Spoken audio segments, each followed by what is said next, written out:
3811, 877-381-3811. I always knew Joe Biden was the dumbest senator in the Senate, the dumbest vice president in American history, and now he's the dumbest president ever. Dumb as hell. Nasty as can be. Lies through his teeth. He's psychotic. He can't help it. He knows it, and it doesn't bother him one whit. The inhumanity on the southern border doesn't bother him in the least. Doesn't affect him or his son. Doesn't affect his brother or his family finances. What the hell does he care?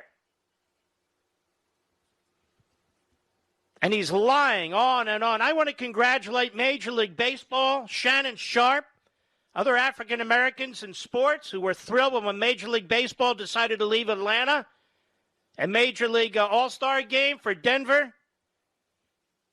They just moved it from a city that is 51% black to a city that's 9.2% black. One of the whitest cities in America, Denver, Colorado. I don't have a problem with Denver or any other city.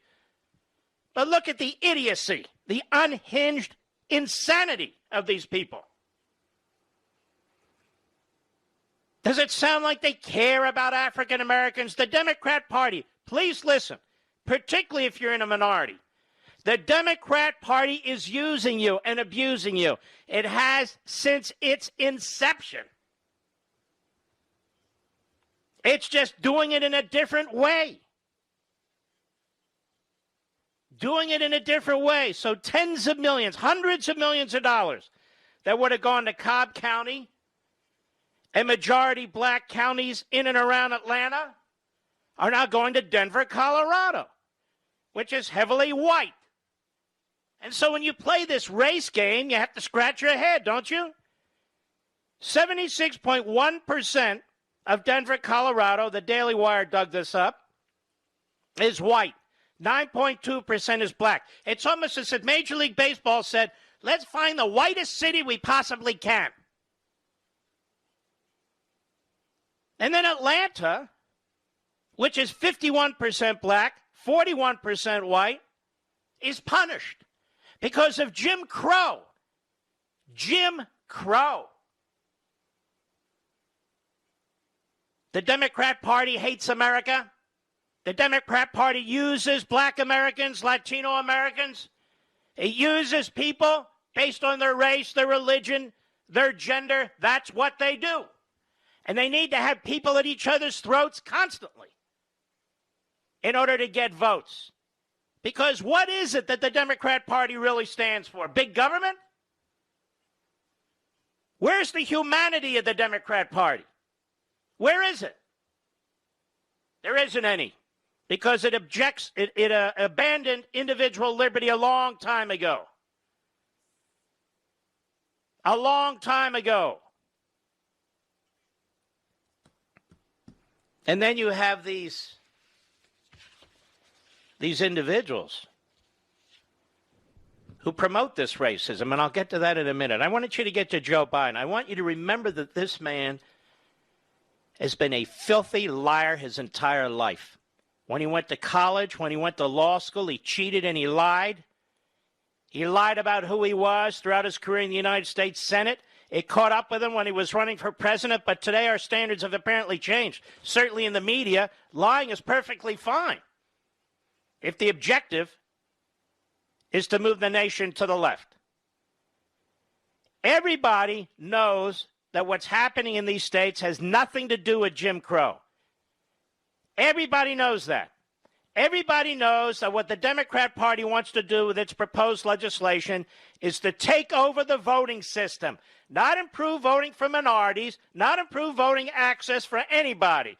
They want to take over the voting system and take over the country once and for all. Because when you combine that to their desire to get rid of the filibuster rule and pack the courts and eliminate separation of powers, add Democrats to the Senate, open borders to import more and more people eventually who will vote overwhelmingly Democrat, the plan is obvious.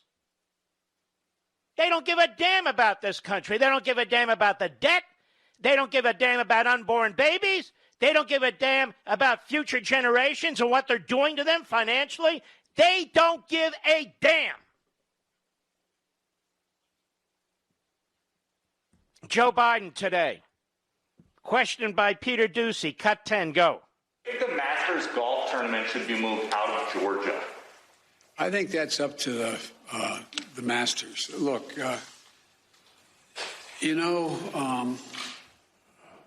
it is reassuring to see that He must be reading from a card. I didn't see this, Mr. Producer. Did you? All right, go right ahead.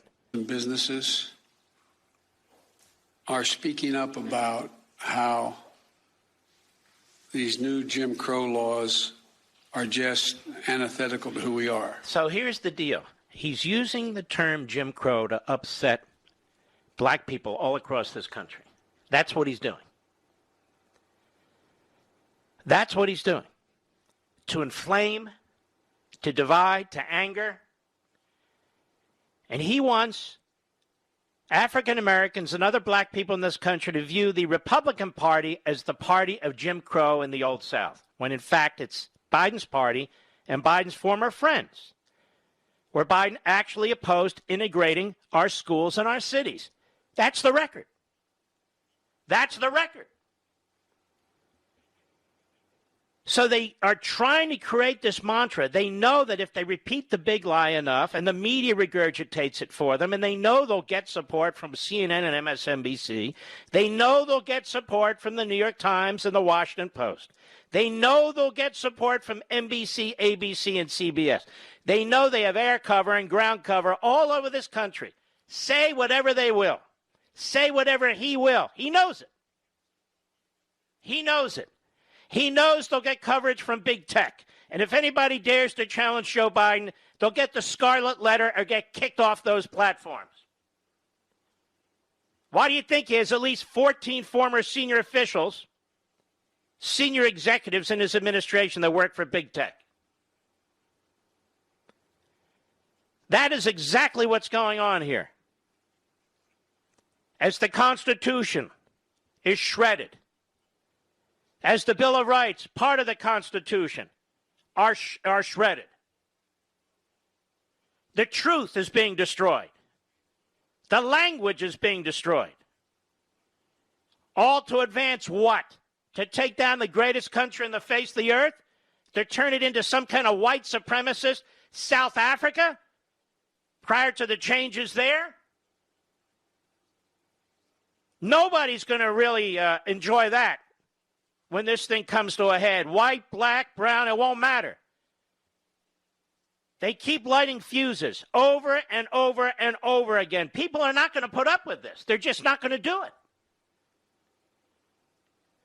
You're calling Republicans advocates of Jim Crow when they clearly are not.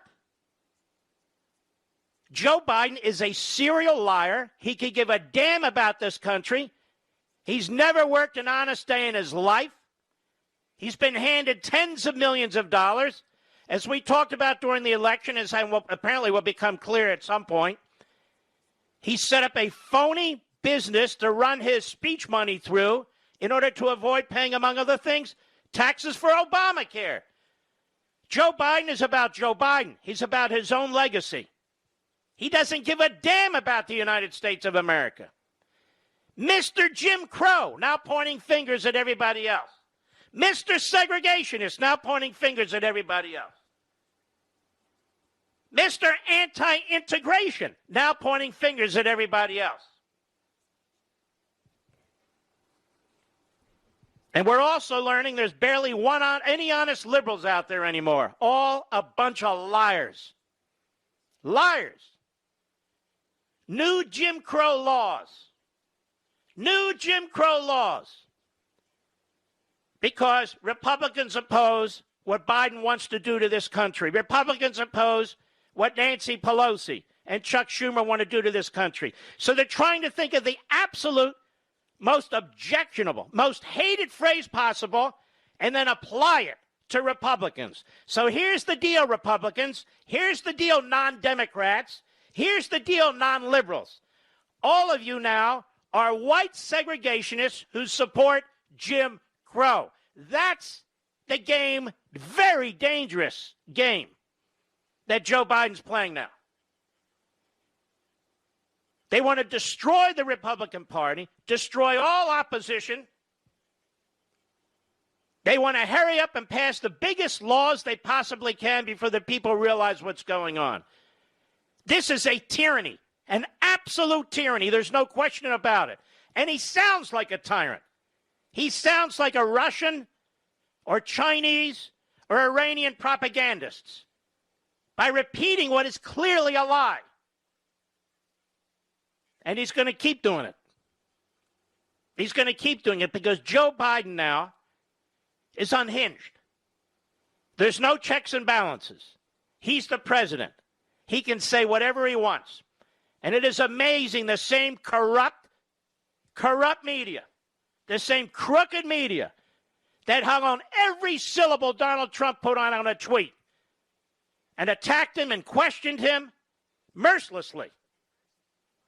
They allowed Joe Biden to get away with the most evil, unconscionable, hateful things you can say about a group of other human beings. Joe Biden doesn't represent black people or brown people. He never did, and he never will. I'll be right back. Mark Levin.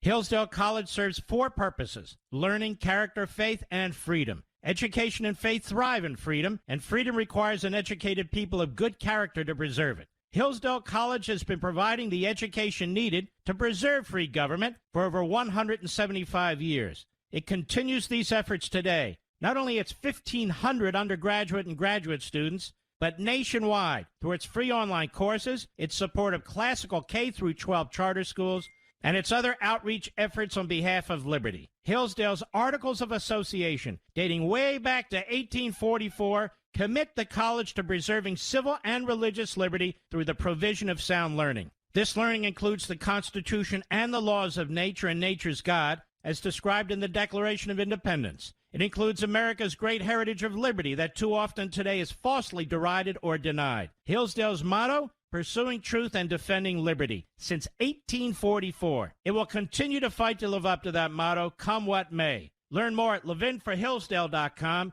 Levin for Hillsdale.com, levinforhillsdale.com.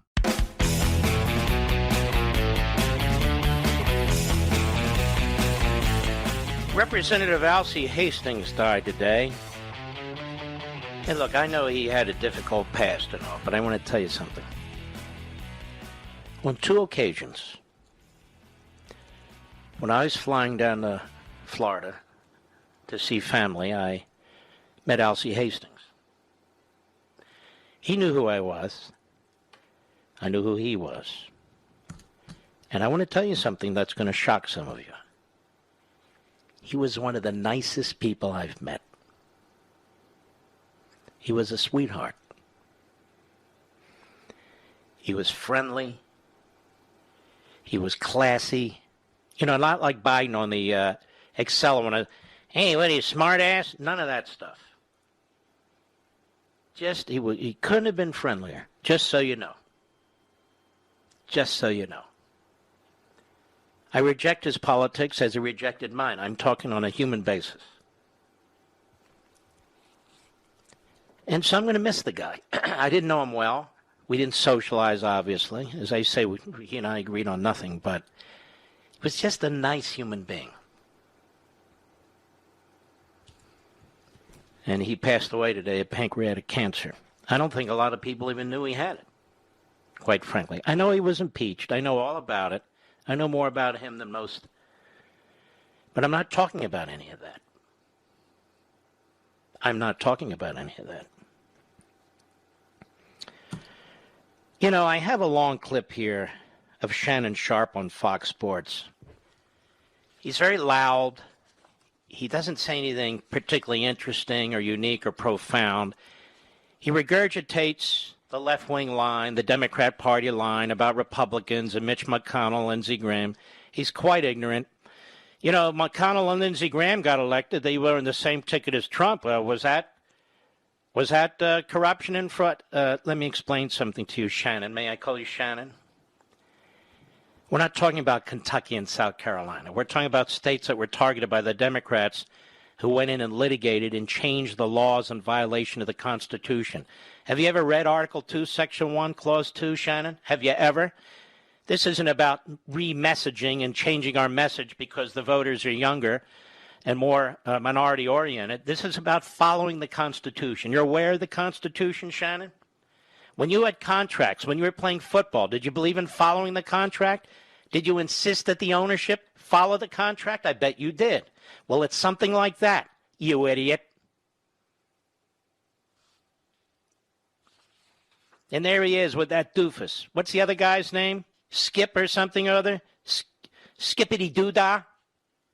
Oh, Skip Bayless. Perfect foil for a guy like Shannon Sharp. Perfect foil. Doesn't know what the hell to say. But it doesn't matter. Shannon is so proud of Major League Baseball because Major League Baseball just moved the All-Star game to, I think, the whitest city in America. Congratulations. So I'm going to say, because I'm now at liberty to say, obviously the commissioner of baseball is a white supremacist. Obviously. Obvious the whole league is filled with white supremacists because this is a whole cover to take the game away from black Atlanta and give it to white Denver. Right? Right, Joe Biden? Obviously. This was a ploy from day one. The racist Major League Baseball. And then they have these suckers like LeBron James and Shannon Sharp who go along with it. Suckers. You see, ladies and gentlemen, the left divides us at many levels. Race, religion, wealth, you name it. And the thing is, Shannon Sharp and LeBron James have nothing left in common with the people who are going to have jobs, who are going to make some money on the All-Star game in Atlanta. You know, the little people they claim to care about, they care about politics. And they care about this country about as much as Joe Biden does, which is not at all. I'll be right back.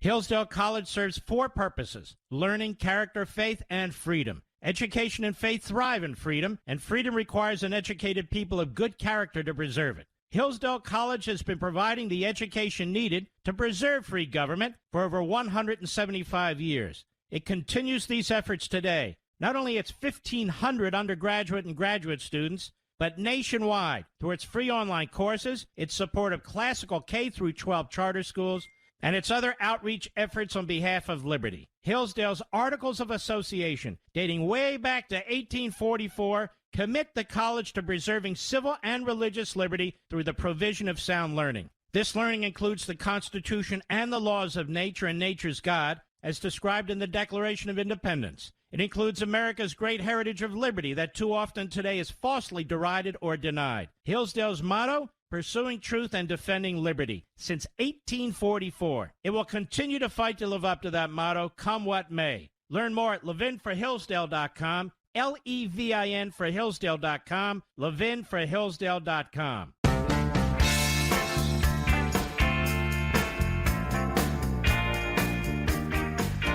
Blasting conservative fire. The Mark Levin Show. Call in now at 877-381-3811. There are those of we social planners who think somehow that if we just subrogate man's individual characteristics and traits by making sure that presently a heterogeneous society becomes a totally homogeneous society, that somehow we're going to solve our social ills. And quite to the contrary. I think the concept of busing, which implicit in that concept is the question you just asked, or the statement within the question you just asked, that we are going to integrate people so that they all have the same access and they learn to grow up with one another and all the rest, is a rejection of the whole movement of black pride, is a rejection of the entire black awareness concept, where black is beautiful, black culture should be studied, and a cultural awareness of the importance of their own identity, their own individuality. And I think that's a healthy, solid proposal. Listen to how sinister that is. Integration and pride in your heritage are not mutually exclusive. People have pride in who they are, and they should. People have pride in their ancestry, and they should. People have pride in their history, their cultural history, and they should. That has nothing to do with integration in a diverse society. It's nothing to do with assimilating into a diverse society so you are one culture and one nation. One has nothing to do with the other unless you're a separatist or a nationalist. And so what he did there, which was very sinister, is he's talking about the fringe there, the black nationalist movement or separatist movement. That has nothing to do with black pride. It has nothing to do with acculturation and assimilation. And there he was doing his best Ted Kennedy or a Katharine Hepburn. I don't know what he was doing. And this isn't the first time he's made statements like this. And now he's running around calling anyone who disagrees with him Jim Crow.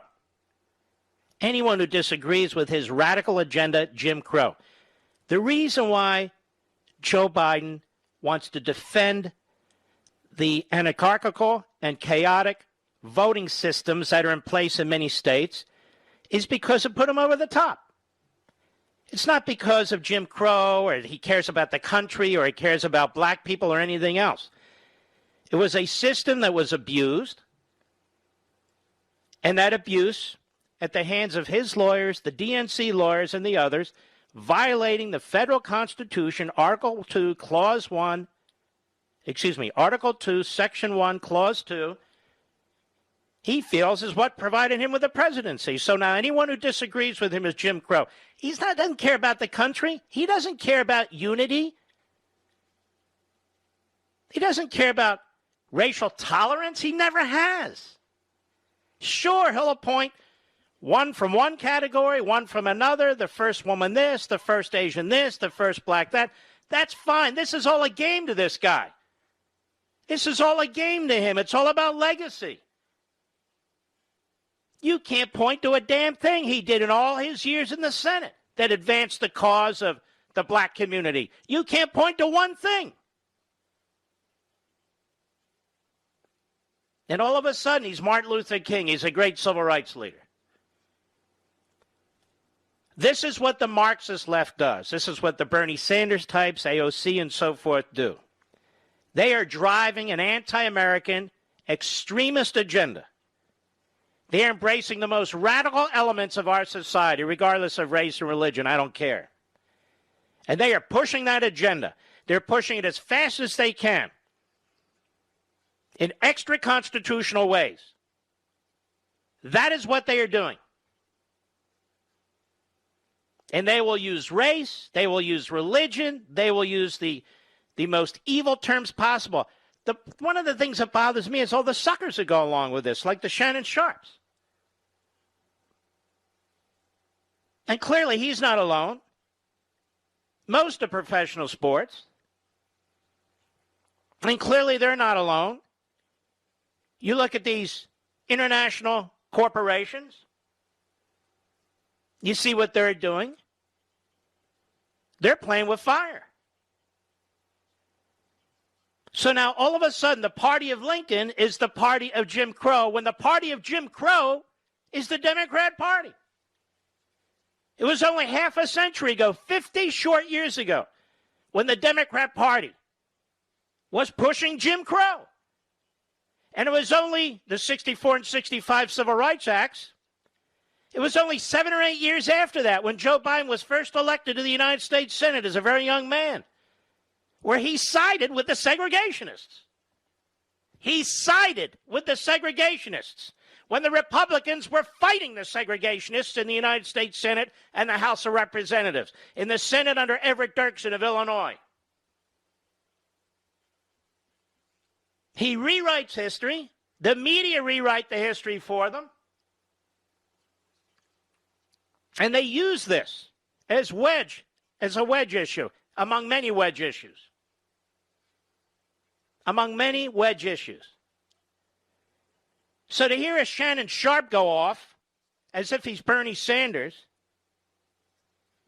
To hear LeBron James go off as if he's Karl Marx. They may be supported by people all over this country who enjoy sports, who enjoy sports casting. But they have absolutely nothing in common with the guy who runs a food truck in Atlanta at an event. Nothing in common with them, whatever. Because they just took food out of that guy's mouth. They just took food off of his family's table. And they think they're in some kind of a righteous revolution against the status quo. It's not righteous. It's not a revolution. It is selfish. It is stupid. It's the usual left-wing pablum. That's what it is. That's what it is. The mayor of Denver's thrilled, Michael Hancock. He's thrilled. Found money. Cut one, go. By some estimates, this event will mean more than $100 million impact to our local economy. That's incredibly good news for our small businesses, our restaurants, our hotels, and our workers who have struggled and suffered through this pandemic. So the people of Atlanta that voted, you voted overwhelmingly for Joe Biden and Kamala Harris. You happy now? Nothing stops you from voting in the next election, despite what they're saying. You know I'm right. Nothing stops you from voting at all. It hasn't been made more difficult in the least. It'll ensure that your franchise is exercised with integrity, so somebody doesn't cancel your vote out by cheating or lying. Somehow this is only the view of the white supremacists, according to the left. According to the left. I would ask people in Atlanta and other cities in this country, do you think 16 and 17-year-olds should be able to register to vote? That's what Biden's proposing. Do you think any individual should be able to register to vote as opposed to a citizen? Now, that would mean illegal aliens. Is that okay by you? No. Do you think we should have voter ID? 80% of the people in this country, black, white, brown, yellow, red, Democrat, Republican, 80% say yes to voter ID. Biden and the Democrats say no. Now, why is that? Do you think if somebody votes absentee ballot and signs their signature that they should sign with some kind of protection in place, either a notary or some kind of official or some signature matching? Because that's what Georgia does. Of course they should. Do you think people should be able to campaign right outside the precinct and try and influence your vote? For virtually every state in the union, blue or red, that's prohibited because they don't want people harassed or influenced as they're going into the precinct to vote. That's all that meant. No water, no food. What they meant is no electioneering. You can bring all the water and food you want. Family can meet you. They can give you all the water and food you want. They don't want these special interests or campaigns harassing people when they're standing in line to vote. Horrible, huh?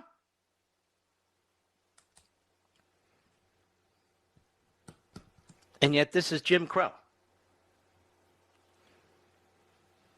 It's the left that's racist. The idea that minorities can't get IDs, or they can't get utility bills, or they can't get the 4 last digits on their Social Security number. You know, this would tell me, Mr. Producer, that Social Security is racist because you need a Social Security number to get a benefit.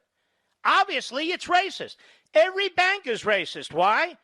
Because you have to have an account with a number. Oh, that's racist. That's too complicated, right? Every federal building is run by a racist. The White House is run by a racist. Well, we know that already. The entire Capitol building. You need an ID in this world. You need an ID. You even need an ID in Colorado if you're going to buy pot. Colorado is 86.9% white, 4.6% black. I think the only state that's more white is probably Vermont. Georgia is 60.2% white, 32.6% black, almost a third black. Denver is 76.1% white, 9.2% black. Atlanta is a majority black city, 51%, 40.9% white. The county where the game was going to be held in Georgia stated that it was going to lose more than $100 million. Well, it is, because Biden and Major League Baseball, with the support of Shannon Sharp and others, just redistributed wealth that was going to be created for the city of Atlanta and the state of Georgia to the city of Denver and the state of Colorado, because they took a stand against Jim Crow.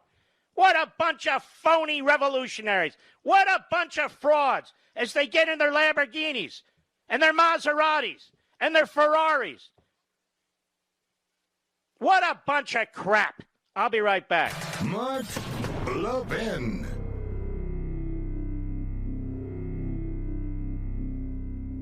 Hillsdale College serves 4 purposes: learning, character, faith, and freedom. Education and faith thrive in freedom, and freedom requires an educated people of good character to preserve it. Hillsdale College has been providing the education needed to preserve free government for over 175 years. It continues these efforts today. Not only its 1,500 undergraduate and graduate students, but nationwide through its free online courses, its support of classical K through 12 charter schools, and its other outreach efforts on behalf of liberty. Hillsdale's Articles of Association, dating way back to 1844, commit the college to preserving civil and religious liberty through the provision of sound learning. This learning includes the Constitution and the laws of nature and nature's God, as described in the Declaration of Independence. It includes America's great heritage of liberty that too often today is falsely derided or denied. Hillsdale's motto: pursuing truth and defending liberty, since 1844. It will continue to fight to live up to that motto, come what may. Learn more at levinforhillsdale.com,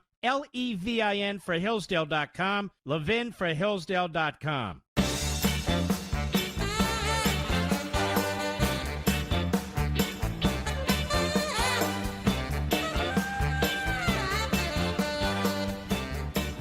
Jen Psaki. She has a lot in common with the people out there who suffer when her idiot boss makes decision and the idiot Major League Baseball makes decision. Look how stupid they are, really. Look how stupid they are. Colorado. I have nothing against Colorado or Denver. I love Colorado and Denver.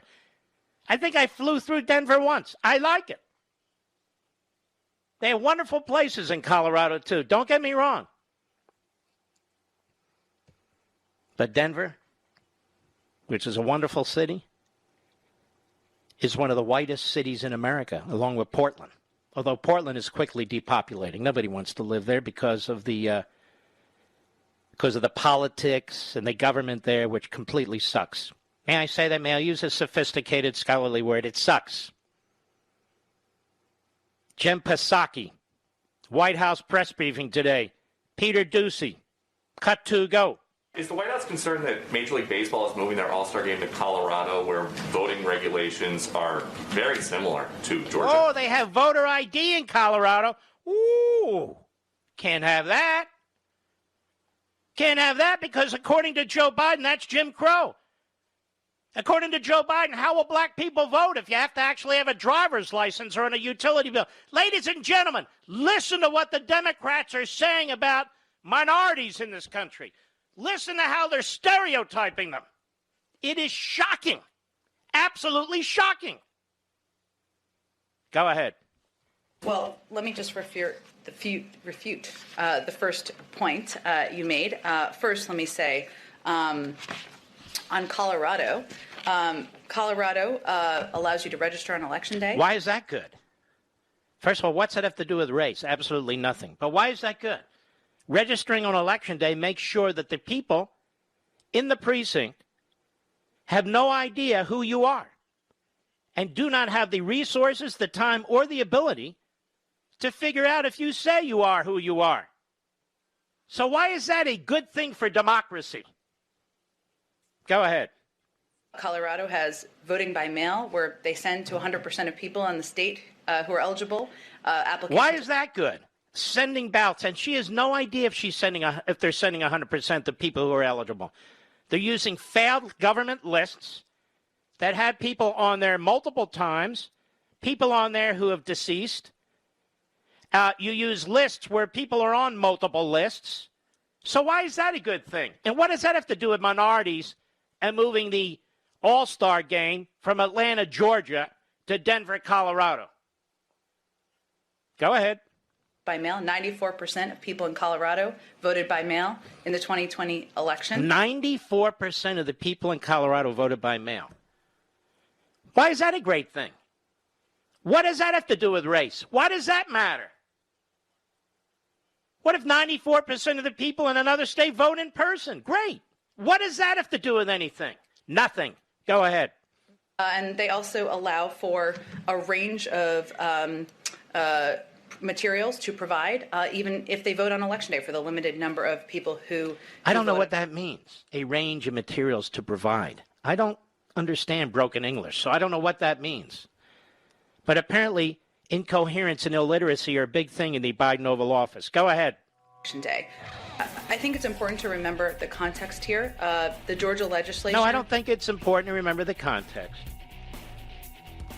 I think it's important to remember what you did and what you people are doing to this country. I think that's what's important to remember. This is a fraud, a scheme. It's a sucker's game. I'll be right back.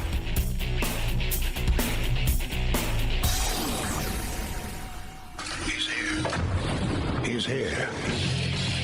Now, broadcasting from the underground command post, deep in the bowels of a hidden bunker, somewhere under the brick and steel of a nondescript building, we've once again made contact with our leader, Mark Levin.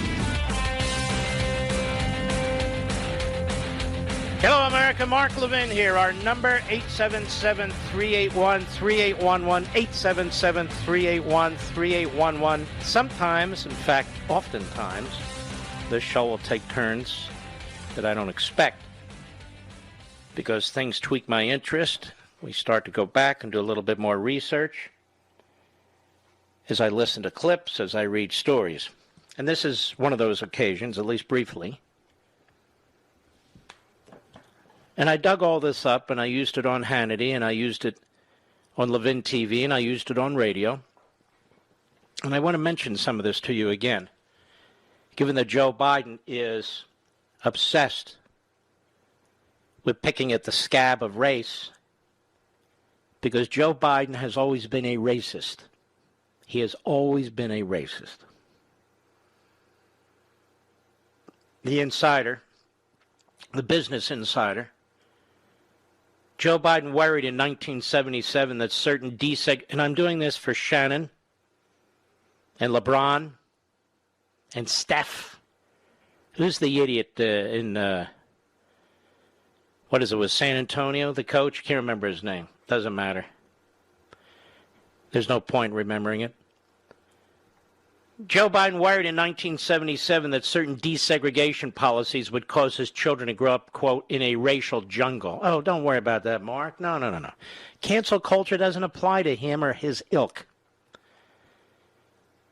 At the time, former Vice President Joe Biden is facing increased scrutiny, although he didn't, over his record on busing and racial issues, and this week old comments resurfaced in which he said in 1977 that, quote, non-orderly racial integration policies would cause his children to grow up in a racial jungle.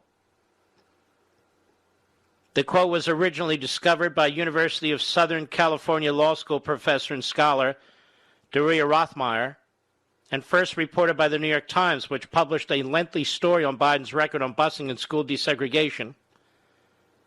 In the quote, which appears to come from a congressional hearing related to anti-busing legislation, Biden emphasized wanting to ensure we do have orderly integration of society, adding he was not just talking about education, but all society.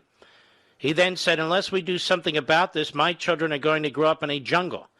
The jungle being a racial jungle, with tensions having built so high that it's going to explode at some point. We've got to make some move on this.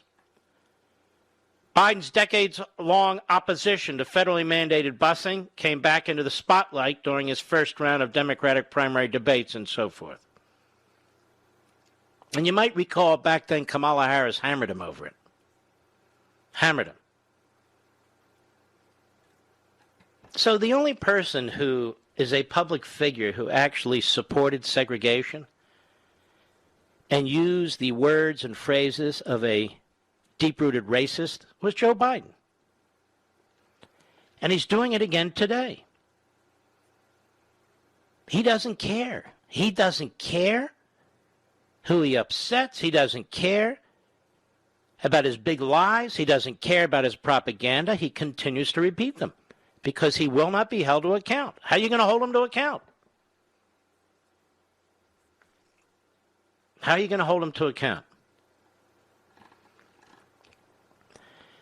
And there were many people in the 1970s who opposed busing, including many black communities and so forth. They didn't want to see their kids bus 20, 30 miles away and so forth and put in strange schools. But all that said, Joe Biden's language was explosive, was racist, which is why he was friends with and worked with James Eastland and John Stennis of Mississippi, which is why he said we need a liberal George Wallace. Well, his words, not mine. Talking about a racial jungle. Who talks that way? I grew up in the 1970s. I was a teenager, but nobody I was around spoke that way. Joe Biden did. And now he's doing it again in a different context and applying it in a different way. Because this is who he is. This is what he is. He can't believe his good fortune. There he is in the Oval Office. There he is, Mr. Jim Crow himself. Now he's throwing around the phrase and attacking people who opposed him and opposed the racists and opposed the segregationists, of whom he was one. Now he dares to call them Jim Crow. He cannot believe his good luck, this fool. And Shannon Sharp comes to his defense, and LeBron James comes to his defense. And they're not alone, of course. The white liberals and the Democrats all come to his defense. Bernie Sanders. You know, the thing about Bernie Sanders is this.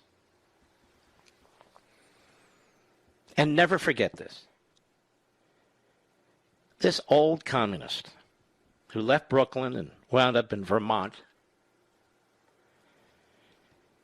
this old communist has been a mouthpiece, an advocate for an ideology that is responsible for the slaughter of 100 million human beings.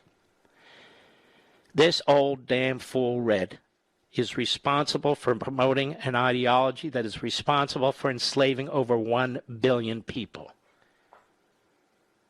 Oh, he's a progressive.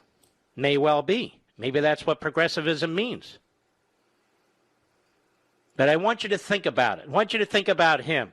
Ayah, Presley, Baker, Talib, Omar are of the same ideology.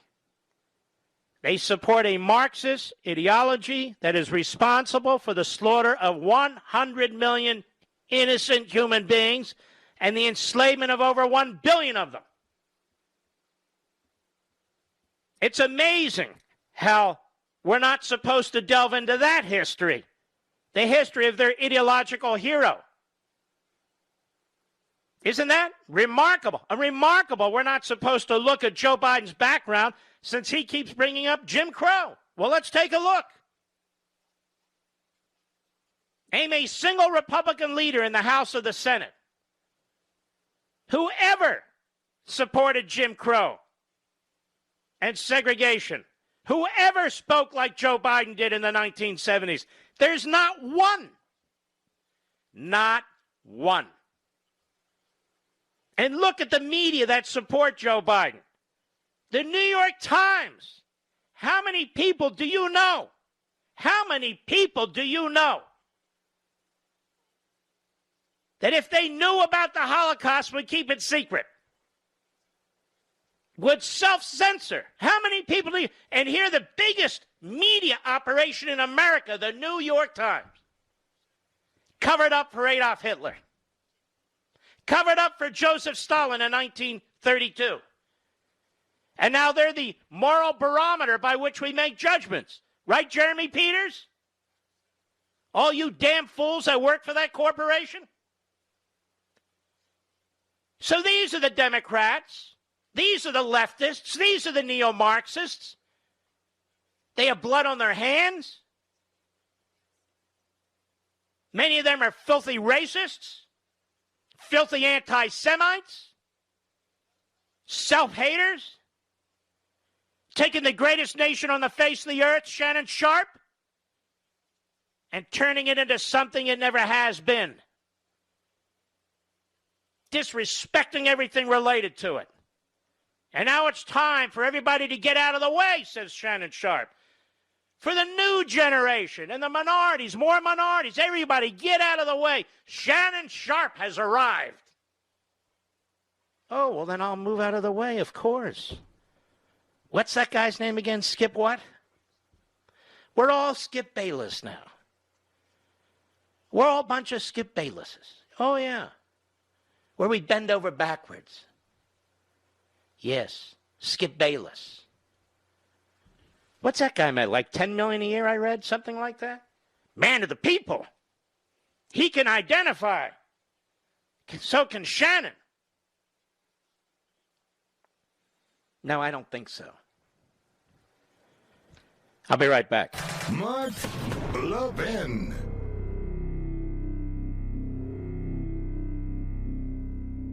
Over 2,000 of you, my listeners, made the switch from overpriced wireless carriers to Pure Talk over the past few months. We want the rest of you to join us and to see what we're talking about. If you're with AT&T and Verizon or T-Mobile, your family could save over $800 a year just by switching to Pure Talk. You get great coverage, you can keep your phone and your number, and you'll save a fortune. Pure Talk is the top-rated wireless company by Consumer Affairs with the absolute best consumer service team based right here in America. Does that sound good? Well, it gets better. Right now, get unlimited talk, text, and 6 gigs of data, just $30 a month. And if you go over on data, they don't charge you for it. They don't care. Go to puretalkusa.com and enter promo code Levin Podcast. Again, puretalkusa.com, promo code Levin, Levin Podcast. And when you do, you'll save 50% off your first month. That's puretalkusa.com, promo code Levin Podcast. Pure Talk USA, simply smarter wireless.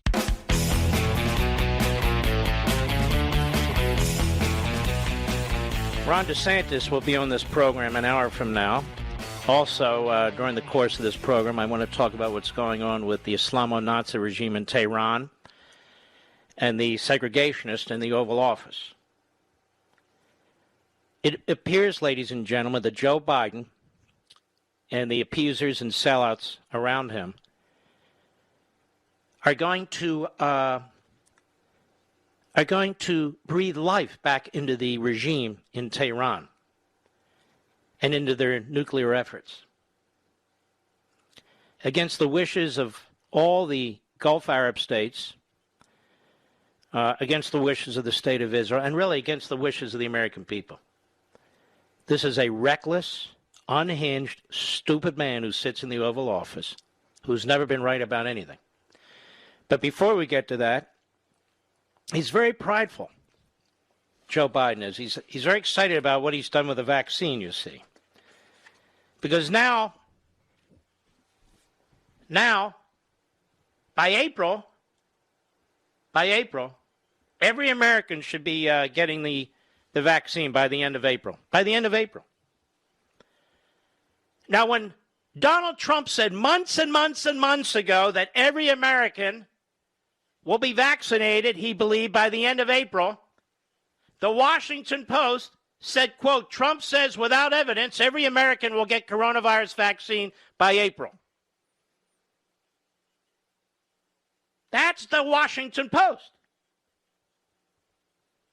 Trump said every American will be vaccinated by April. Biden walks into office, hasn't done a damn thing,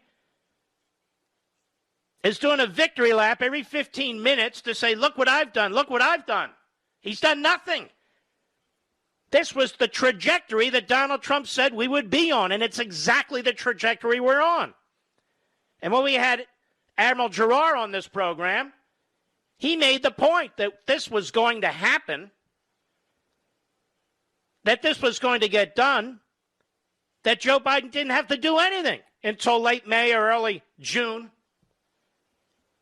And he's exactly right and was exactly right. Joe Biden is a fraud.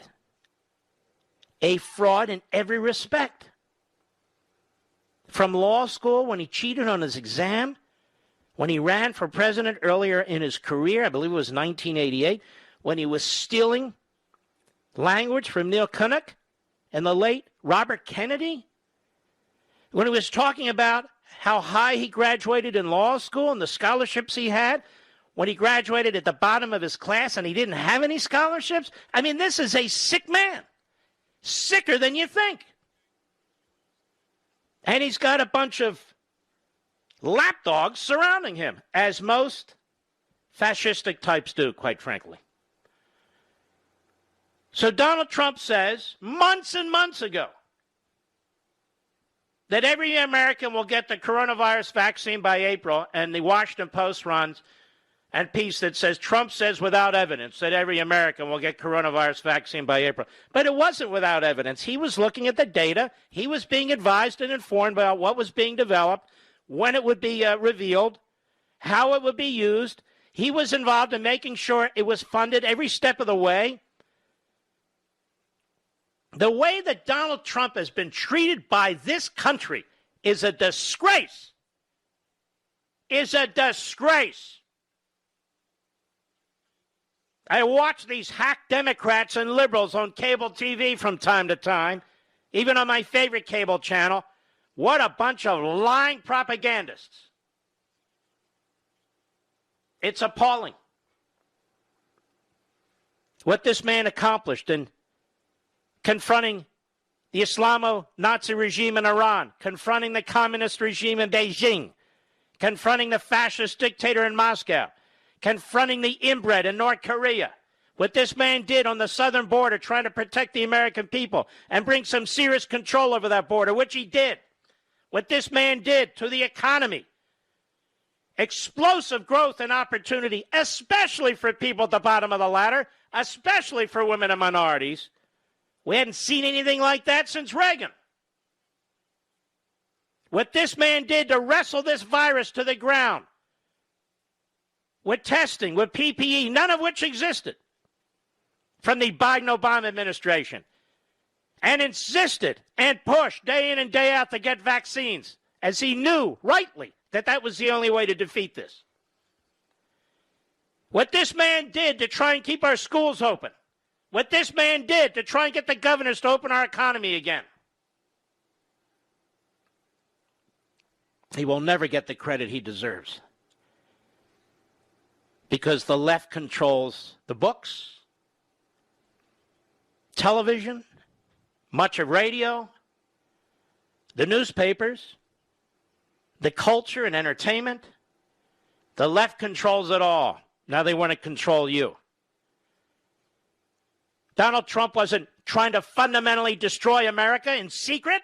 He wasn't trying to use some concocted majority to ram through legislation that the American people didn't want. He wasn't trying to redistribute wealth. He wasn't trying to empower one party against the other. Donald Trump loves his country and loves the American people.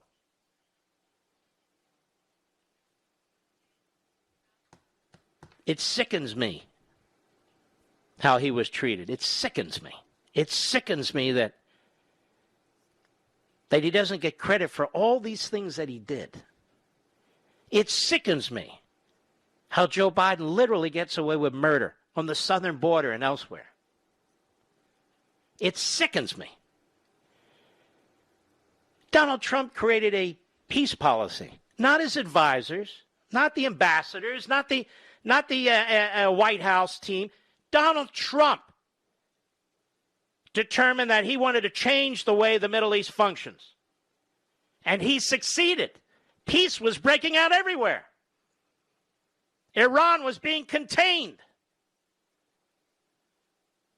But Joe Biden's not used to peace. He's used to war. And he's a very stupid man. I don't believe he served in Vietnam, did he, Mr. Producer?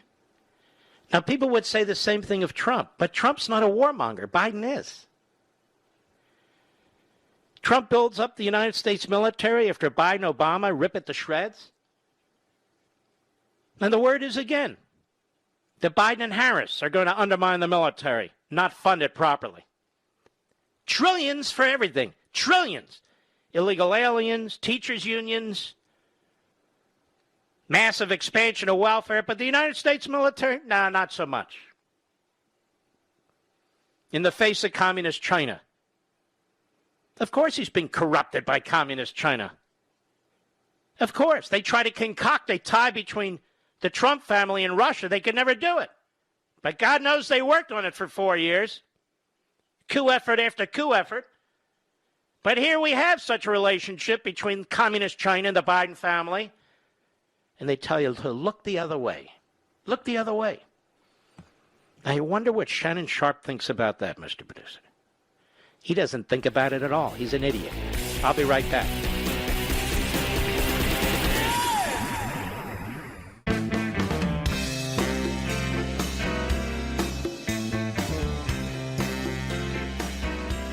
More logic than allowed by law.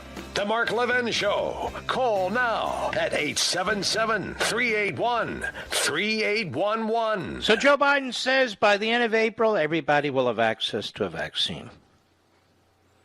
Joe Biden is like a mutant reporter. That is, he's just on the scene. He's talking about what he expects as a result of all the machinery put in place while he was in his basement in Wilmington, picking his nose. And this is from the Washington Compost, September 18, 2020, 5:06 p.m. Eastern Time. Trump says without evidence, is the headline. Every American will get coronavirus vaccine by April. President Trump said Friday that every American would have access to a coronavirus vaccine by April, contradicting his own statement of 2 days earlier and sowing deeper confusion about the process and timing of vaccine approval and distribution. No, that's what the Washington Post wanted you to believe. That he was bumbling, that he was contradictory. No, he wasn't. He was focused like a laser. He knew exactly what he was doing. When Centers for Disease Control and Prevention Director Robert Redfield said earlier in the week that the general public was unlikely to get access to a vaccine until the second and third quarters of 2021, echoing other scientific leaders in the administration, Trump said he'd misspoken. I think he, meaning the CDC director, made a mistake with that statement. When he said it, I believe he was confused. I'm just telling you, we're ready to go. He was telling the truth. We're ready to go. And in early November, literally within 72 hours after the general election, Pfizer announces its vaccine. 24 to 48 hours later, Moderna announces its vaccine. They waited. They waited to tell the American people. Because Biden felt the only way he could defeat Trump, in addition to all the legal slime-ballish activity that took place, was on this virus, to keep accusing Trump of being incompetent, to keep accusing Trump of not following the science, to keep accusing Trump of killing people. When 1/4 of the people who've died to date have died during the Biden administration, which isn't even 3 months old, just so you should know. Trump then said a vaccine would be ready in weeks and swiftly made available, despite the fact that no one knows yet when sufficient data will be collected from clinical trials to show that one of the vaccines in late-stage trials is effective or safe. You notice how when you go back to these news articles, how stupid these newspapers and reporters are, and yet they're never held to account. Nobody ever goes back, but a few of us. Hundreds of millions of doses will be available every month, and we expect to have enough vaccines for every American by April, Trump said. That is exactly what's taken place. That is exactly what's taken place.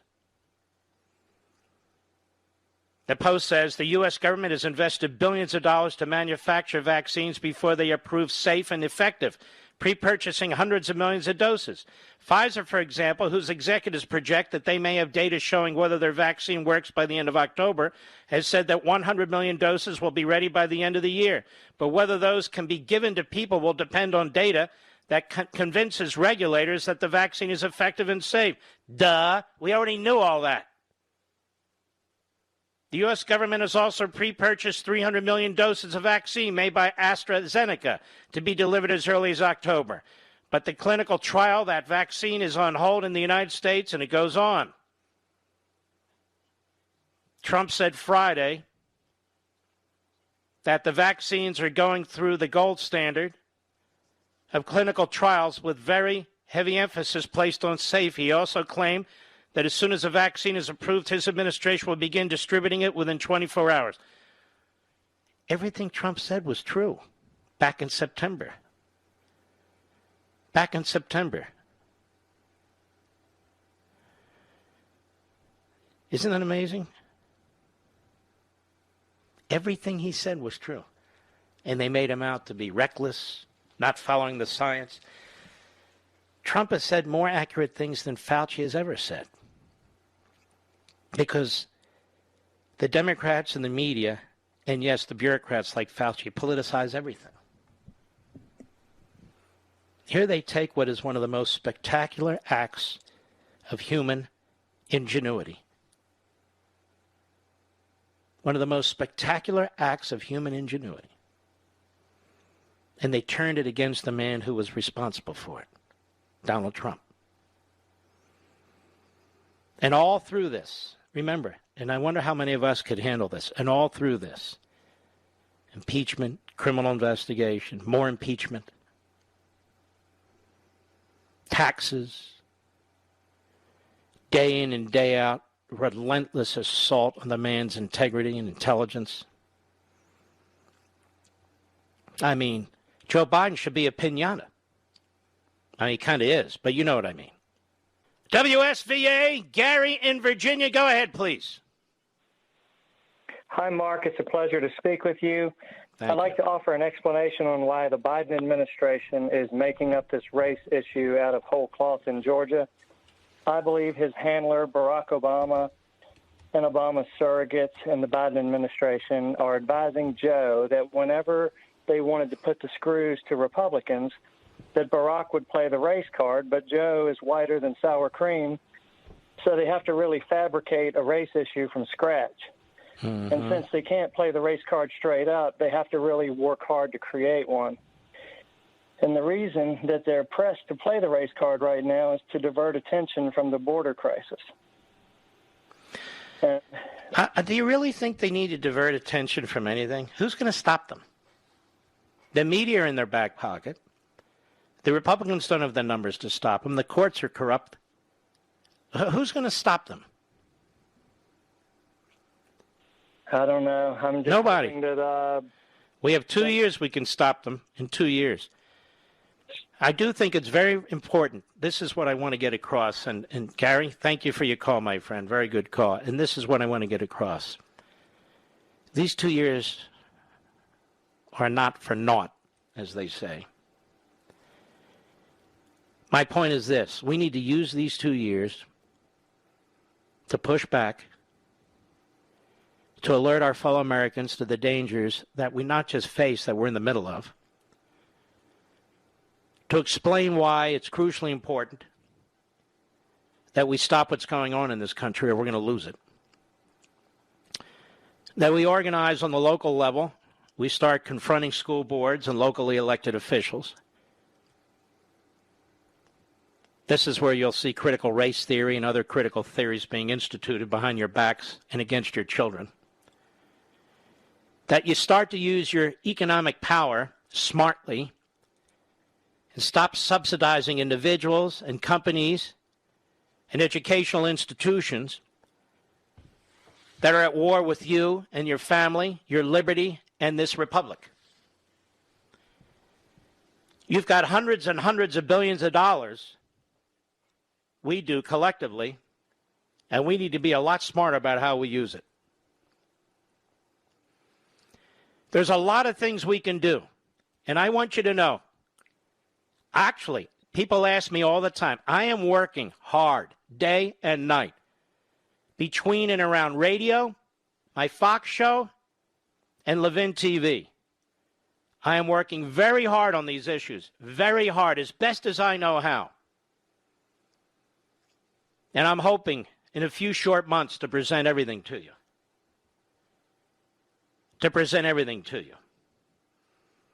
And I hope, and I say this to you because you're my extended family, I hope the backbenchers on TV and radio and other parts of the media, who are sort of the Joe Bidens of media, who lift things that we here, you and I talk about, and then regurgitate them as if they're their own. I hope they'll do exactly that when the time comes to spread the message.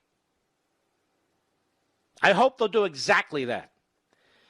Little sidebar with you, I tell you pretty much everything. I have people constantly asking me to put them on radio and TV who've written books. So I would be doing book notes here day in and day out. And they rely on me to make them number one on Amazon or to make them a New York Times best-selling book. I can understand that. I do. But I can't use my audience this way, and I'm not going to. There are certain authors and certain books that we'll talk about, and there's also authors out there, just so you know, who when I write a book, and many of you have been so wonderful patrons of these books, and I think you've enjoyed them or learned a lot from them, and you can tell how much time goes into them, but you're not obligated to do anything, buy anything, read anything. How it goes one way with a lot of these guys. They want to come on, they want to talk about their book. Then when I have a book, in many ways it's groundbreaking, they pretend it doesn't exist. So I've had enough of that. I've been doing this almost 20 years. And the thing that Rush told me is so true, told me a number of things, but one of the things he told me, the most important thing he told me was, my bond with you, my audience, is what's most important. All the rest of it is static. My bond with you, each and every one of you listening to me, whether you're at the dinner table, whether you're in your car, whether you're still in your office, whether you're on the assembly line, we have men, women who contact us, who are in prison, wherever you are. Please know that I am blessed to have you out there. That I am blessed to have you out there. That we do have a special relationship. That we embrace the same beliefs. We don't have to embrace them in every respect, but we embrace them broadly, the same beliefs. And that's why we have this special relationship. I'll be right back. Mark Levin.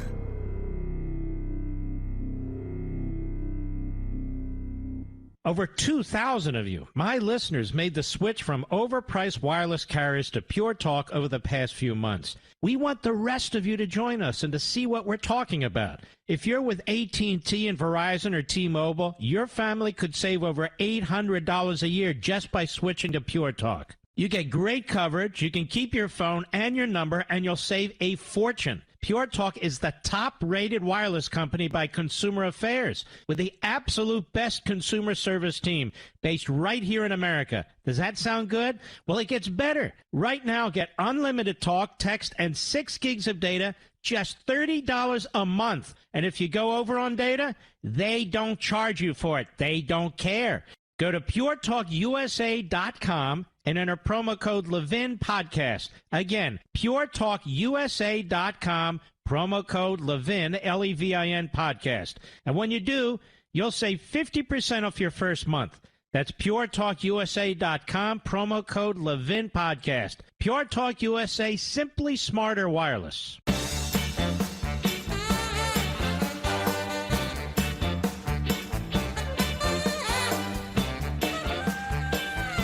Just to give you a little taste of what's going on, this is the New York Slimes, which, of course, loves tyrannical, Marxist, theocratic, fascistic regimes, including the current one with Joe Biden.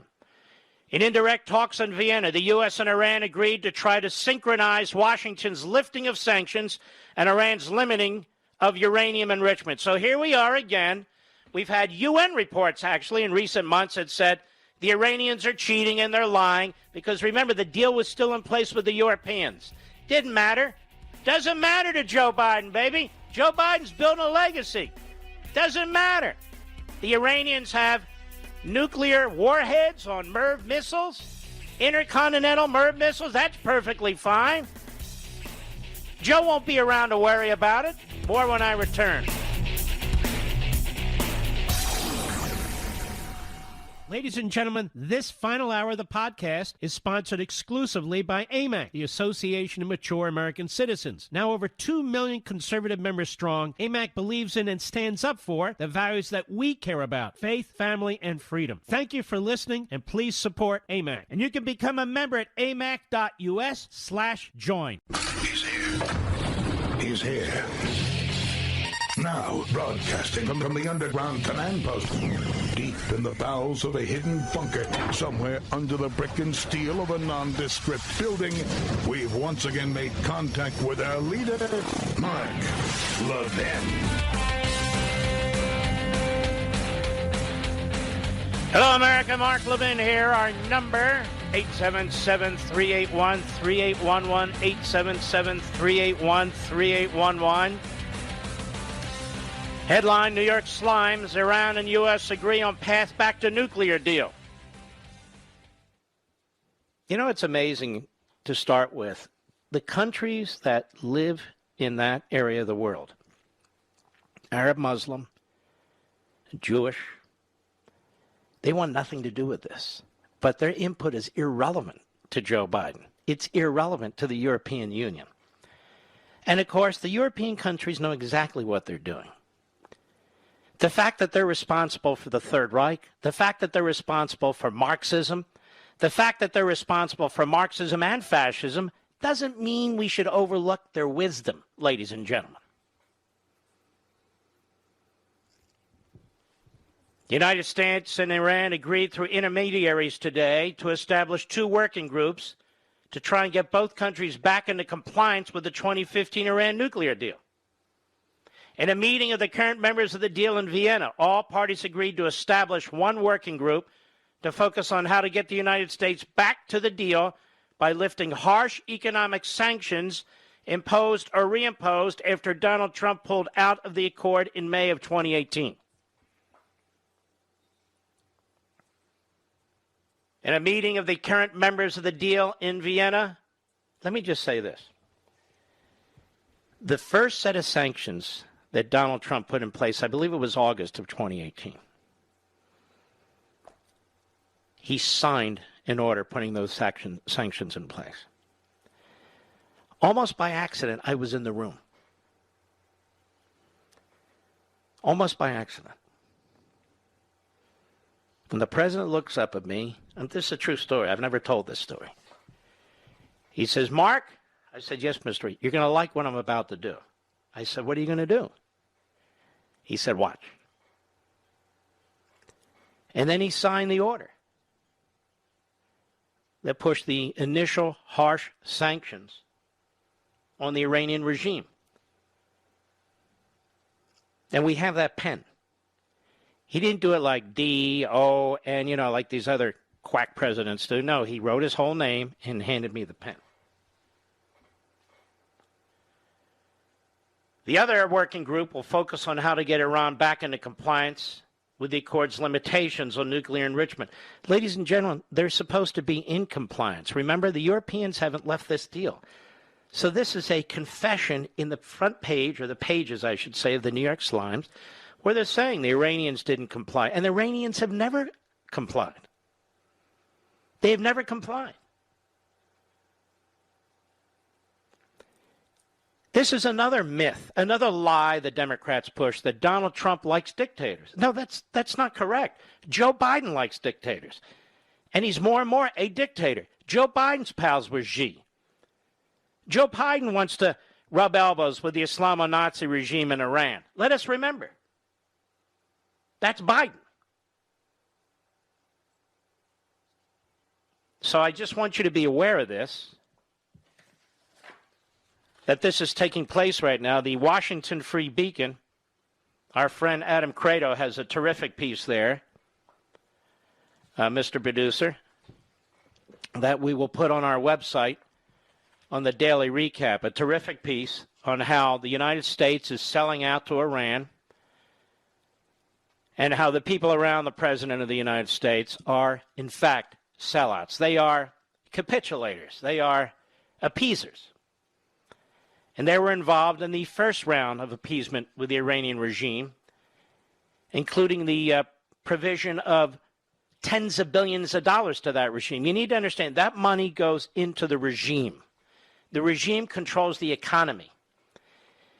It's set up like a hierarchy, the way the Palestinian regime is set up. That is, friends and family, not like a phone promotion. Friends and family are taken care of. They have these different individuals under Khomeini who get fiefdoms, economic fiefdoms, just like they do under Abbas and Hamas. So the money really doesn't go to the people. So while Joe Biden is taxing the hell out of the American people, while Joe Biden is draining our private sector of money, he wants to make sure that Iran survives by getting money, sanctions being lifted, and their economy can grow. I told you the man's insane, but he's always been insane. So we need to keep an eye on this, and this is moving very, very quickly, and again, in secret, in secret. The Republicans aren't involved. The American people don't know what's going on. It's all being done in secret because that's the way autocrats conduct themselves. That's the way autocrats conduct themselves. Now, I have several pieces here from Issues and Insights, a fabulous site. They have wonderful editorials. Piece in the Washington Examiner as well by Tim Worstall, that the Congressional Budget Office is warning that if this Biden program goes through, this so-called infrastructure takes hold, it's going to be at a massive cost to the American people in terms of jobs and expenses, and that it will, in fact, harm the economy. That's the warning from the Congressional Budget Office to the American people. But you and I don't have any say in this. You and I have no say in this, even though we're supposed to be the greatest representative republic that mankind has ever invented, because the Democrats are in control. And they do not want your input. They don't care about your input. This is a huge power grab by the federal government. A huge power grab, bigger than anything we've ever seen. Hundreds of billions of dollars taken out of businesses. Hundreds of billions of dollars taken out of the pockets of individuals. For what? For whom? To go where? It's walk-around money for the Democrats, don't you know, as they buy allegiances, as they pay for their base and take care of them because of their loyalty and so forth. It's so damn corrupt. It's so mob-like. It really is. The Democrat Party has so much in common with the Communist Party, and not in every particular, obviously, but in many particulars. It really does. And it's only getting worse. I'll be right back. Mark Levin.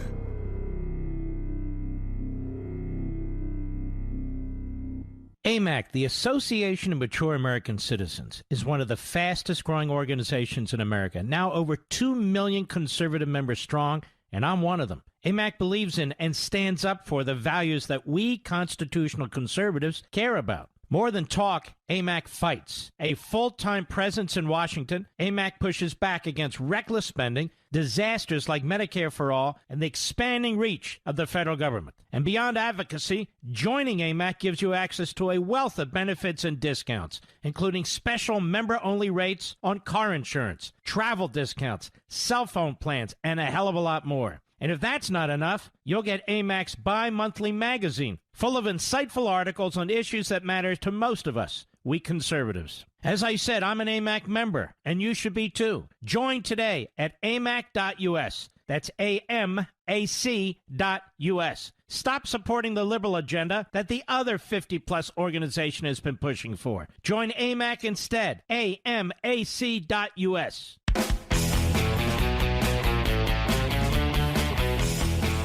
Well, it's always a pleasure to have Governor Ron DeSantis of Florida with us. Governor, how are you, sir? I'm doing good, Mark. How are you doing? I'm doing very, very well. Let me ask you some questions. You watched this 60 Minutes. We on radio played the actual event compared to the edited event. We have a very dishonest media in this country, and they're really targeting people like you, other conservatives, and they're also building up the left and our opponents. Have you ever seen anything like this? No, I haven't, Mark, and I think you'd probably even agree. You go back to, like, Reagan's time. Yeah, the media was left-wing. They were liberal. They were biased. But I think now we're in a situation where they're basically corporate media. They're just smear merchants where they're trying to smear people in the other party. They're purely invested in partisan narratives, regardless of the facts, and I think the facts are almost irrelevant at this point as long as they can get the political narratives going in the direction that they want to. So in the case of Florida, we vaccinated 3.5 million senior citizens. I was the first governor to put seniors first. We've clearly had success, and not only that, with overall COVID, with our economy, with schools and everything. And so they're based in New York. Got a lot of problems with their governor in New York, as we all know, a lot of problems with other governors in their party, but they don't talk about that. They weren't interested in going and investigating some of the very real problems. Instead, they were interested in spending 3 months in Florida digging for dirt to try to smear me, and the best that they could come up with was a half-cocked conspiracy theory between me and the most reputable company in Florida, and they had to deceptively edit my comments, and they had to ignore interviews with 2 key Democrats who were involved in our vaccine distribution in order to do the narrative. Now, they've been caught with their hand in the cookie jar, and obviously we want to continue to press the case, and there's going to be more that to come in terms of their dishonesty. But that is their modus operandi. They're looking to smear people in the other party. They're purely partisan outfits at this point, and they are not trustworthy. They lie, and they lie. And your record speaks for itself. It's enormously successful. You and your team looked at the data. You looked at the science. You were not going to be just robotically following along with Fauci and the others. I asked you on Fox, and I'm still curious since then, has Fauci ever contacted you to ask you about your various successes and why you decided to make decisions that you made? Of course not. And in fact, I've not been contacted by anybody with Biden's administration. If you'll recall, about a month or so ago, there was talk of Biden's administration actually quarantining Florida. Wasn't really a reason for that other than we were open and having success, but they actually floated that idea. And so we've gotten no interest from anyone in the administration, including from Dr. Fauci. Joe Biden's taking credit for the vaccines. He's taking credit for the distribution. He's taking credit for the ramping up by the companies and the distribution that was developed under the Trump administration. You played a significant part in that for the state of Florida. Do you look at this and shake your head out of absolute frustration that really a miracle occurred here in the prior administration? You, in your state, were leading the charge to get as many vaccines as you possibly could. Donald Trump announced in September that he thought that everybody who could get the coronavirus vaccine shot would get it by April. He was denounced by the Washington Post, and yet Biden announces today everybody will have it by the end of April. Like he's had some role in this or something. Has he had any role in this that you're aware of? No, and to the contrary. Back when Trump was saying that, Biden and Harris were saying this was a bad vaccine. They were downplaying it. They were saying it wasn't going to be effective, that it may be dangerous. And actually, I think they contributed to some of the vaccine hesitancy we see throughout parts of our society. And so I can tell you that the distribution has followed the consistent pattern and schedule from December until the present. There has not been anything done that has caused any major difference from what we were expecting. And I think it's the credit goes to President Trump, because had we had a Biden, or heck, even if we had had some establishment Republican, they would have gotten drowned out in bureaucracy. This would never have gotten done. And it's going to be responsible. It already has saved a lot of lives, but it'll save many more. Because if it would have taken 2 years to get the vaccine, we would have already had natural herd immunity by then. And so you would have definitely had more mortality. And so President Trump deserves credit for pushing through, for not taking no for an answer. And he was always saying, we're going to get the vaccine in a certain time frame. He was pilloried every time he said it. And yet he was right every time he said it. And, Biden is free to choose a disease or malady that is particularly difficult to address and show us how his Operation Warp Speed would work. No, Governor? I mean, he can pick something out, Alzheimer's, other forms of dementia, whatever it is, whatever the issue is, but he doesn't do that, does he? No, and in fact, I think that it's a little odd with the vaccine and kind of what they're doing, because his administration still wants lockdowns. They said when Texas got rid of their restrictions, which I supported. I mean, Florida, we did that almost a year ago, but that was something we supported. He said they're Neanderthals by removing mandates and removing some of the restrictions. And Texas has gone down and down and down since then. So if Biden has his way, we would all be living under some form of lockdown. And so he talks about vaccine, he tries to take credit, but yet his message is, you're never going to be able to take a mask off. We're never going to be able to actually open up. I mean, he says maybe you can have a few friends over on July 4th. Mark, I can tell you in Florida, we've been living normally for a year now. I mean, so I don't know what planet he's living on, and we've obviously performed better on COVID than a lot of his blue state governors have done. So I think that opening up was the right thing when Texas and Mississippi did it. Obviously, Florida led the way long ago, but they do believe in these lockdowns, and my fear is they're going to try to use these variants to say, oh, well, there may be new variants, so therefore we got to lock down, which is not going to happen in Florida, I can tell you that. When you go to Florida, and as you know, I go frequently, it's like you step off the airline and you go, my God, it's free again, like America used to be. It really is like true. It's a different country. When you come from lockdown areas, I've talked to folks, they feel like they're in a different planet. Mark, I was talking to a guy in one of the lockdown states, business guy, and he says when they do business meetings and dinners, even with people in their same metro area, they will fly down to Florida separately. They will have dinner someplace in Florida, live normally, and then they both fly back to Illinois or New York or wherever. I mean, so it's nuts what's gone on in some of these lockdown jurisdictions. And it's an economic damage. It's been damage to kids by keeping them out of school. But, Mark, I think there's also been some psychological damage. I think the having these lockdowns hang out, you're not living normally for months and months and months. There's going to be a lot of damage that these governors will have inflicted on their people. I don't want to take advantage of your time. We're running up to the bottom of the hour, but I do want to give you a chance, and we may have to go after the bottom of the hour, but let's start now, to specifically confront what 60 Minutes did and said and what actually took place. So I want to give you the floor. Sure. Well, they alleged that there was a conspiracy between me and Publix, which is probably our most respected company, to grant Publix exclusive access to the vaccine and not give it to anybody else, which is just demonstrably false. I mean, CVS and Walgreens were the first pharmacies to have the vaccine in Florida. They were leading the charge in doing our long-term care facilities. We have 4,000 facilities, Mark, so that took a couple months for them to get through that. We thought that was our top priority. We had hospitals doing vaccinations. We had drive-through sites. We had county health departments. We were doing vaccine drives at African-American churches at the beginning of January. We were going to senior communities, like in South Florida, you have a lot of them, doing thousands of residents at some of these active senior communities. And Publix came online in January to complement all those efforts. They did a very good job. The Palm Beach mayor, who they refused to put on the air, said, I asked the governor to expand Publix in my county. We thought that there were 90% of our seniors that live within a mile and a half. It would work well. And you know what, Mark? It did work well. And so 60 Minutes concocted a conspiracy theory that says because Publix has supported you politically, that therefore they were rewarded with some special deal. And there is no special deal that existed. In fact, Mark, we never had a contract with Publix or any of the retailers.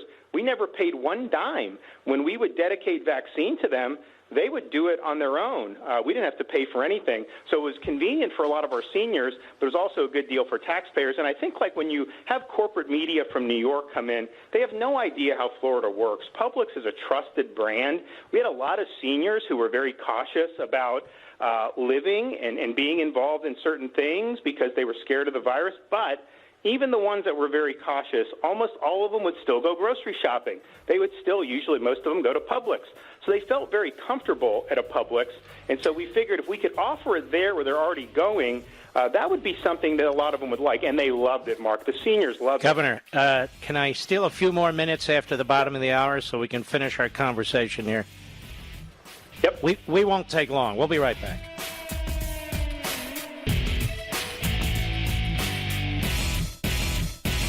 AMAC, the Association of Mature American Citizens, is one of the fastest growing organizations in America. Now over 2 million conservative members strong, and I'm one of them. AMAC believes in and stands up for the values that we constitutional conservatives care about. More than talk, AMAC fights. A full-time presence in Washington, AMAC pushes back against reckless spending, disasters like Medicare for All, and the expanding reach of the federal government. And beyond advocacy, joining AMAC gives you access to a wealth of benefits and discounts, including special member-only rates on car insurance, travel discounts, cell phone plans, and a hell of a lot more. And if that's not enough, you'll get AMAC's bi-monthly magazine, full of insightful articles on issues that matter to most of us, we conservatives. As I said, I'm an AMAC member, and you should be too. Join today at amac.us. That's AMAC.us.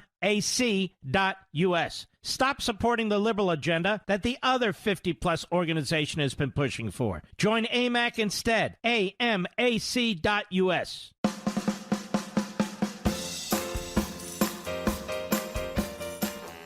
Mark Levin, the thunder on the right. Call in now, 877-381-3811. We're with Governor Ron DeSantis. Governor DeSantis, a couple more quick questions. How many vaccinations have been conducted by Publix grocery stores?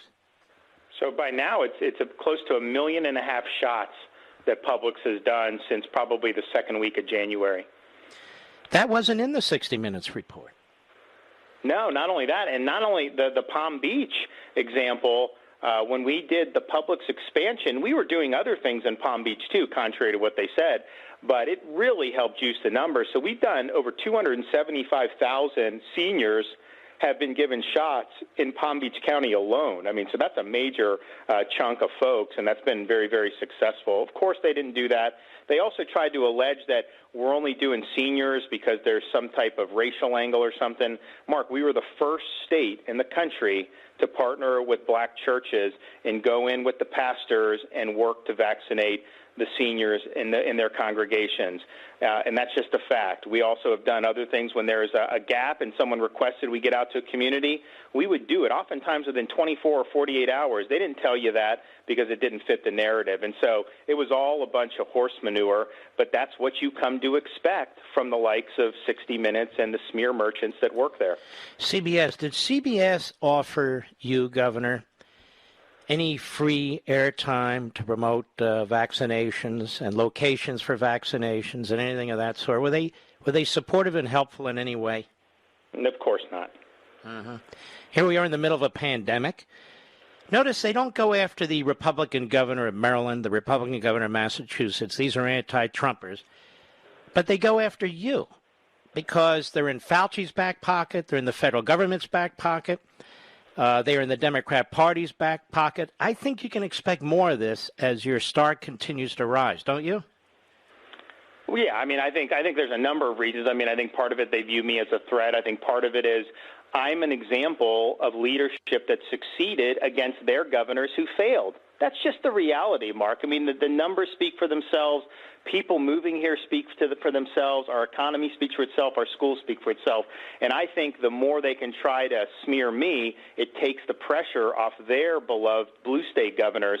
And then I also think they're just looking to discredit companies as well. And I think the fact that you have a Publix who has supported me and other Republicans, they want to try to discredit that, and they want to scare people from being involved with Republicans politically. And I think that's why I think it is having some success generally with corporate America. If you look at the wokeness, some of these executives are scared of the corporate media, and they're making a lot of really dumb decisions in the process.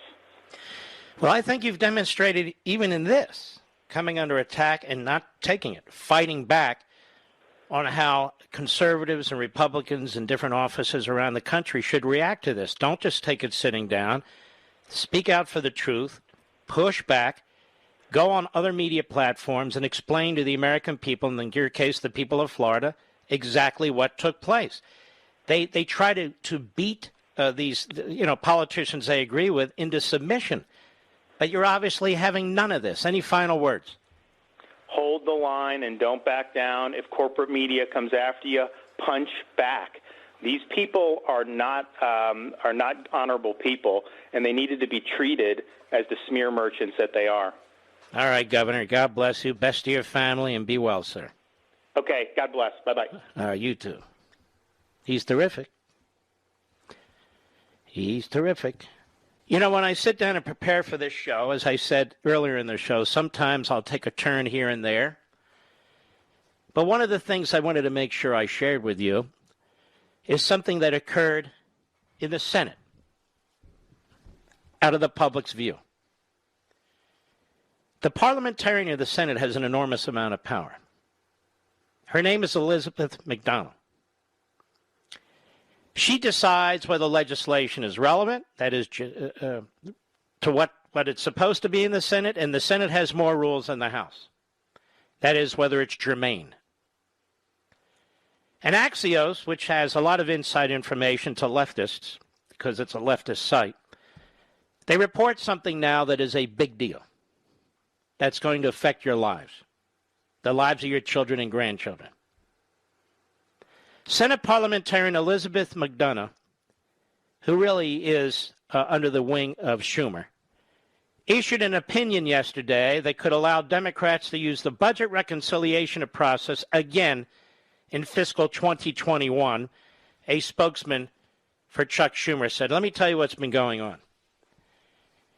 The Budget Reconciliation Act is supposed to be used